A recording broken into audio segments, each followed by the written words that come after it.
Assalamualaikum warahmatullahi wabarakatuh. Perkenalkan, nama saya Novelia Rizky Sakitiauli dengan NIM 206151106 kelas TB 5D. Nah, pada kesempatan kali ini saya akan mempresentasikan hasil dari review film yang sudah saya tonton. Film ini berjudul Assalamualaikum Calon Imam. Film ini diangkat dari sebuah cerita di Wattpad yang telah dibaca 3 juta orang lebih dengan judul yang sama, dan akhirnya diangkat menjadi sebuah film layar lebar pada tanggal 9 Mei tahun 2018 yang disutradarai oleh Vindo Purwono HW dengan durasi 93 menit. Nah, film ini sendiri menceritakan tentang seorang Nafisha, mahasiswa semester akhir yang mempunyai kekecewaan batin terhadap ayahnya karena orang tuanya bercerai, dan dikarenakan ayahnya menikah lagi dengan seorang perempuan yang merupakan istri dari almarhum adik kandungnya. Akhirnya setelah beberapa tahun kejadian itu, Nafisha pun menjalani kesehariannya. Nah, dalam kesehariannya itu dia memendam perasaan terhadap seorang pria yang bernama Jidan. Jidan ini merupakan dosen di tempat fakultasnya. Nah, setelah itu ternyata Jidan ini menyukai kakak kandung dari Nafisha dan berencana untuk menikahinya. Akhirnya pun Nafisha merelakan Jidan bersama dengan kakaknya. Nah, setelah beberapa bulan, Nafisha pun secara tidak sengaja mengenal yang namanya Dr. Alif. Dr. Alif ini ternyata merupakan dosen pengganti di fakultasnya. Setelah beberapa bulan, ia mendengar kabar kalau ayahnya sakit keras. Akhirnya dengan bujukan Dr. Alif ini, Nafisha mau menemui ayahnya. Akhirnya mereka pun berdamai, dan ayahnya mempunyai pesan terakhir kepada Nafisha agar Nafisha mau menikah dengan laki-laki pilihannya.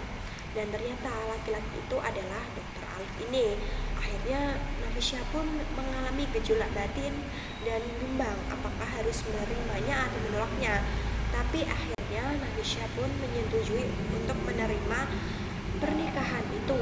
Akhirnya mereka pun menikah, dan ayahnya Nafisha ini meninggal dunia. Setelah itu Nafisha pun menjalani kehidupan rumah tangga bersama Dr. Alif. Setelah berbulan-bulan, mereka pun mengalami lika-liku pernikahan, dan pada puncaknya mereka mengalami kesalahpahaman yang akan mengakibatkan mereka berdua ini bercerai. Tapi sebenarnya Nafisha ini sedang sakit keras. Nah, kelebihan dari film ini mengangkat genre Islami, dan juga terdapat banyak pesan moral yang ada di dalam cerita ini.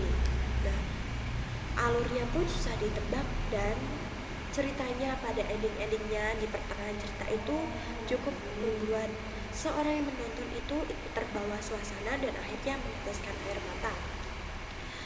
Nah, tapi kekurangan dalam film ini, endingnya itu tidak sesuai dengan ekspektasi penonton, karena pada endingnya diceritakan Nafisha itu sedang sakit keras selama berbulan-bulan, dan Alif setia mendampingi istrinya di sampingnya. Dan pada akhirnya Nafisha pun terbangun dari komanya karena mendengar lantunan surat Ar-Rahman yang dibacakan oleh Dr. Alif ini, dan dia ciuman dan mengucapkan Assalamualaikum calon imam, dan cerita selesai. Nah, pada endingnya seperti itu membuat penonton bertanya-tanya apakah ini happy ending ataukah sad ending. Maka dari itu menurut saya endingnya itu menggantung, dan sikap Fisya yang membenci ayahnya ini tidak sesuai dengan genre Islami yang diangkat dalam film ini. Menurut saya itu kekurangannya. Tetapi terdapat kelebihan dalam film ini juga. Nah, untuk film ini saya memberikan rating 8,5/10. Nah, seperti itu saja presentasi dari saya. Kurang lebihnya saya mohon maaf dan terima kasih. Wassalamualaikum warahmatullahi wabarakatuh.